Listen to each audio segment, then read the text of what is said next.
Hey everyone, and welcome. So, whether you're a creator building up your channel or just someone who loves being part of the YouTube community, we're all spending a huge chunk of our lives online. Today, we're going to get into the nitty-gritty of your digital footprint, what it is, how to manage it, and most importantly, how to start reclaiming it. So, let's just kick things off with a pretty big question. What does the internet really know about you? And I mean, really know. Because it's way more than just the videos you watch or the stuff you search for. It's this huge, invisible web of data that honestly paints a shockingly detailed picture of who you are. And if you want a sense of the scale we're talking about, just look at this number. The website Have I Been Pwned, which is an amazing resource for tracking data breaches, it has over 12 billion compromised accounts in its database. No, that's not a typo. 12 billion with a B. That just goes to show how often our data is just out there. Okay, so here's our game plan. First, we're going to define what your unseen digital self even is. Then we'll peel back the curtain on the whole data mining ecosystem. After that, we get to the good stuff, the action plan, how to audit your exposure, build some proactive digital hygiene, and finally, start actually reclaiming your data.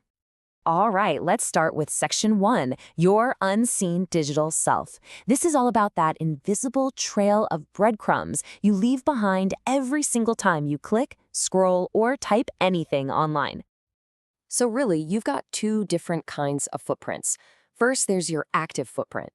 This is the stuff you know you're sharing. Posting a comment, filling out a form, uploading a video. But then there's the passive footprint. And this is the data that gets collected in the background without you really doing anything. Think your IP address getting logged or ad trackers following you from site to site. But here's where it gets really wild. There's a third layer, the shadow footprint. Now, this isn't data you give away at all. Nope. This is what algorithms guess about you by mashing all your other data together. They build this incredibly detailed profile, predicting your hobbies, how much money you might make, even your political leanings, and you never even get to see it. And this table here just sums it all up perfectly. You've got active, passive, and shadow. But look at that last column, awareness level. See how it goes from high to low to basically minimal? It's that stuff you're least aware of that can actually create the biggest headaches down the road. So that brings us right to section 2. Why does any of this actually matter? Now that we know this data is floating around, who's using it and for what? Well, a huge piece of the puzzle is data brokers. I mean, these are entire companies whose only job is to collect your personal info, package it up, and sell it. You've got a few main types. People search sites that list your home address for anyone to find, marketing brokers who sell your interests to advertisers, financial brokers, and yeah, even personal health brokers. And this isn't some abstract problem. The risks are very, very real. It's not just about getting those creepy ads that feel like they're reading your mind. This data can literally affect the rates you get for a loan or insurance. It's the fuel for identity theft. And for anyone in the YouTube community, it can seriously damage your reputation if some old, out-of-context post gets dug up. And don't just take my word for it. This quote comes from a guide for federal employees, of all people.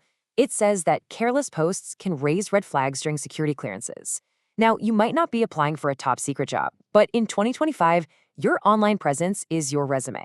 Your brand, your reputation, it's all tied up in this stuff. Okay, enough of the scary stuff. Let's get into the solutions. Section 3 is all about taking action. Here's a super simple 3-step plan you can use to actually see for yourself how much of your data is out there. All right, first step, search for yourself. Use your name, your usernames, put them in quotes so you get exact matches. And a pro tip, make sure you're logged out of your account so the results aren't personalized. Second, head over to haveibeenpwned.com. It's a fantastic, trusted site. You just enter your email address into this search bar right here, and it'll tell you if your info has been caught up in any major data breaches. And third, you can check out discovery tools that scan your email to find all the different companies that have their hands on your data. So, once you know what's out there, it's time for section 4. Proactive digital hygiene. Look, this isn't a one-and-done kind of thing. It's about building better habits for how you manage your data every single day, especially on the platforms we all use constantly. So, since we're here on YouTube, it makes sense to start with the mothership, Google. Go into your Google account settings and find the Privacy Checkup tool. It's amazing. It walks you through everything. A huge one is setting your web and app activity to auto-delete. That includes your YouTube history. And don't forget, you can use incognito mode right inside the YouTube app itself to watch stuff without it being tied to your history. Next up, Facebook. It has a privacy checkup tool too. Definitely use it. Make sure your default audience for posts is set to friends, not public.